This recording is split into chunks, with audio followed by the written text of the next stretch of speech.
India today conclave के इस गाला keynote session में आप सभी का तहे दिल से स्वागत है। भारतीय जनता पार्टी का दावा है अब की बार 370 पार और एनडीए के लिए 400 पार। अब इसमें दो थ्योरी हैं। थ्योरी नंबर एक कि वाकई में 10 साल काम करने के बाद और ऑपोजिशन की स्थिति को देखते हुए बीजेपी के जो सीनियर लीडर्स हैं उनको लग रहा है कि 370 पार हो सकते हैं। दूसरी थ्योरी ये है कि बीजेपी को अंदर ही खेमे में ये पता है कि 10 साल की एंटी इनकम्बेंसी है। वो चाहते हैं कि ऑपोजिशन को इतना डरा दो, इतना दबा दो कि उनमें हिम्मत ही ना बचे लड़ने की। इसलिए बोलो 370 पार कि कम से कम 300 तो पार हो ही जाए। इन दोनों थ्योरियों में से क्या सही है? अगला चुनाव हमारे सर पर है और इस चुनाव की रणनीति बनाने में अहम योगदान करने वाले देश के गृह मंत्री श्री अमित शाह इस वक्त इंडिया टुडे कॉन्क्लेव में हमारे साथ हैं। जोरदार तालियों से उनका स्वागत कीजिए। अमित शाह साहब, स्वागत है आपका। थ्योरी एक की थ्योरी वन की वाकई में 370 पार की क्या है कोई इतना लंबा कहते हो? वो थ्योरी कांग्रेस को सिखा दो, वो 450 बोले चलो। ना तुम मानोगे, ना जनता मानेगी, ना कांग्रेस ही मानेंगे। बोलने से कुछ नहीं होता है राहुल जी, बैकग्राउंड होता है। हमारे पास 10 साल का ट्रैक रिकॉर्ड है और अगले 25 साल का एजेंडा है। महान भारत की रचना का एजेंडा है, इसलिए जनता हमारा विश्वास कर रही है। बोलने से सीटें नहीं आती। पिछली बार जो आपकी सीटें आई थी उससे अगर आगे बढ़ना है, क्योंकि उत्तर में और पश्चिम में आपका एक क्लीन स्वीप था, ईस्ट में भी आपने अच्छा किया था, दक्षिण अभी भी काफी मुश्किल है। आपके हिसाब से एक्स्ट्रा सीट्स की उम्मीद आप किस किस स्टेट में कर रहे हैं और कैसे? ऐसा है राहुल जी, ये सवाल आपने मुझे कहा था, लास्ट टाइम भी पूछा था। आप तो भूल जाते हो, मैं नहीं भूलता कभी। आपने कहा था 272 आ गए, पूर्ण बहुमत आएंगे, कहां से बढ़ाओगे? उस वक्त हमने 300 का लक्ष्य रखा था, 303 आई थी। मैंने उस वक्त जवाब दिया था, अब काउंटिंग के दिन देख लेना 300 आएगी। आज भी मैं कहता हूं, काउंटिंग के दिन देख लेना, हम 300 पार कर जाएंगे, एनडीए 400 पार।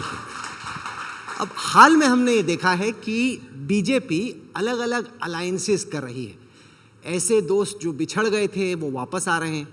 उस पर मैं थोड़ा वक्त बिताना चाहता हूँ। शुरुआत करते हैं हम। हाल ही में आपने टीडीपी और जनसेना से आंध्र प्रदेश में चुनाव किया। वो आपके लिए एक टेरिटरी है जहाँ पे आप नई सीटें पा सकते हैं। लेकिन चंद्रबाबू नायडू ने तो प्रधानमंत्री को हार्डकोर टेररिस्ट कहा था। अब उसके बाद आपने अलायंस कर लिया, इसको थोड़ा एक्सप्लेन कीजिए। देखिए, चंद्रबाबू जी को अलायंस से हमने नहीं निकाला था। उन्होंने तय किया था कि हम एनडीए के साथ नहीं रहेंगे, वो उनका फैसला था।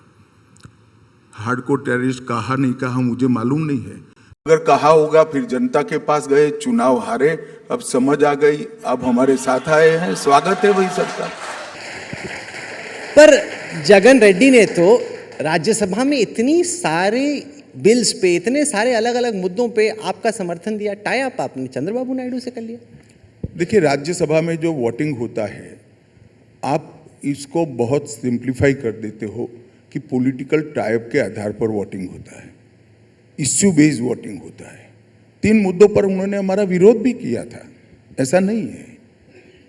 बारीकी में जाए बगैर एक परसेप्शन बना लेना और किसी इश्यू पर समर्थन को आप राजनीतिक टाइप मत मानिए। कोई भी पार्टी का अधिकार है कि इश्यू को समझकर, इश्यू नेशनल इंटरेस्ट में है या नहीं है, इसका सोच विचार कर इश्यू पर समर्थन दे या इसकी खिलाफ हटके। उनको अपनी आइडियोलॉजी देखनी पड़ती है, इश्यू का बेस देखना पड़ता है और इश्यू के उद्देश्य देखने पड़ते हैं। ये देखकर निर्णय होते हैं। मैं नहीं मानता किसी के समर्थन करने से टाइप हो जाता है, वरना तो हम उनके साथ ही जाते। जगन के साथ नहीं, ऐसा होता तो आपकी तरह होता, तो आप कह रहे हो ऐसा होता। साधारण तौर पे राजनीति में यह माना जाता है कि नंबर 1 और नंबर 2 पार्टी का टाई अप नहीं हो सकता, क्योंकि इनकी आपस की लड़ाई है। 1 और 2 में कैसे टाई अप हो सकता है? लेकिन चर्चा खूब चल रही है कि उड़ीसा में भारतीय जनता पार्टी और बीजेडी का अलायंस ऑलमोस्ट हो चुका है और किसी भी दिन घोषित हो जाएगा। मैं नहीं कह रहा कि आप कंफर्म कीजिए कि होगा, क्योंकि वो तो आप करेंगे नहीं, लेकिन अगर ऐसा हुआ तो फिलोसॉफिकली इसको आप कैसे एक्सप्लेन करते हैं? नंबर 1 और उसके प्रिंसिपल चैलेंजर के बीच में अलायंस की बातचीत भी कैसे हो सकती है? देखिए, मैं इस पर इसलिए ज़्यादा प्रकाश नहीं डाल सकता क्योंकि हमारे राष्ट्रीय अध्यक्ष जी ने हमारे प्रधानमंत्री जी ने अभी तय नहीं किया है कि उड़ीसा में हम कैसे आगे बढ़ेंगे, परंतु मैं इतना कह सकता हूं, जैसे भी आगे बढ़ेंगे भारतीय जनता पार्टी बहुत अच्छी बढ़ोतरी लोकसभा और विधानसभा में करेगी और हमारी स्थिति में बहुत बड़ा सुधार होगा। पर आपने दिया नहीं जवाब। 1 और 2 का टाई अप फिलोसॉफिकली पॉसिबल है क्या? नहीं, देखिए, हम हार्डकोर राजनीति में है, फिलोसॉफी नहीं होती है इसमें हार जीत का गणित होता है और पार्टी की आइडियोलॉजी के साथ मनमेल की बात होती है। तो क्या विनेबिलिटी ही एक फैक्टर है? आप जितने फैक्टर्स रखते हैं, मैंने 2 कहा, उसमें से आप सिर्फ विनेबिलिटी चूज करो। आपके लिए विनेबिलिटी कितना? पार्टी की आइडियोलॉजी और हार जीत का गणित दोनों को ध्यान में रखते हुए, दोनों के बीच में बैलेंस बनाते हुए साथी को चुना जाता है। सर, मैं आपसे पूछना चाहता हूं तेलंगाना के बारे में भी, क्योंकि आपने जेडीएस से टाई अप किया कर्नाटक में, बीजेपी और जेडीएस का। तो वैसे तो बीआरएस और बीजेपी का भी टाई अप उसी तरीके से संभवतः हो सकता था, आपने क्यों नहीं किया? तुम राहुल जी, आप पॉलिटिकल एडवाइजर जो अभी क्या कहते हैं उसको, मैनेजमेंट कराते हैं सब। नहीं, ऐसा क्यों नहीं बन जाते? मैं तो सवाल पूछ रहा हूं। तो मुझे लगता है दुकान चल पड़ेगी आपकी। सर, मेरा सिर्फ और सिर्फ इंटरेस्ट जर्नलिज्म में ही है, ये पॉलिटिकल और अच्छा, और आपसे पंगा लेना मतलब दूसरी साइड पे बैठ के, वो तो बड़ा ही खतरनाक है। मैं प्रोफेशनल पॉलिटिकल मैनेजमेंट करने वाला आदमी नहीं हूं। मेरा राजनीतिक जन्म भी भारतीय जनता पार्टी में हुआ है और मेरा शरीर का मृत्यु भी भारतीय जनता पार्टी में होगा, इसमें कोई बदल नहीं। सर, हम कुछ और स्टेट्स की बात करते हैं। जैसे अभी हरियाणा में आपने जेजेपी का साथ छोड़ दिया, वहाँ पे क्या हुआ? क्योंकि ये एक्सप्लेन नहीं हुआ ठीक से, क्योंकि प्रधानमंत्री थे खट्टर साहब के साथ सभा में, उन्होंने खट्टर साहब की इतनी तारीफ की, लोगों को लगा कि भाई इनका तो पक्का हो गया, इतना ज़्यादा। अगले दिन जाके आपने उनको चेंज कर दिया। बेचारे खट्टर साहब भी सोच रहे थे। मैं मानता हूं कि 2 इश्यू अलग है। खट्टर साहब का हरियाणा में उपयोग करना या केंद्र में उपयोग करना, और खट्टर साहब कैसे व्यक्ति है। मोदी जी ने कहा खट्टर साहब बहुत पुराने कार्यकर्ता है, हमारे अच्छे नेता है, तो उनका उपयोग तो कहीं पर भी हो सकता है, यहाँ पर भी हो सकता है, हरियाणा में भी हो सकता है।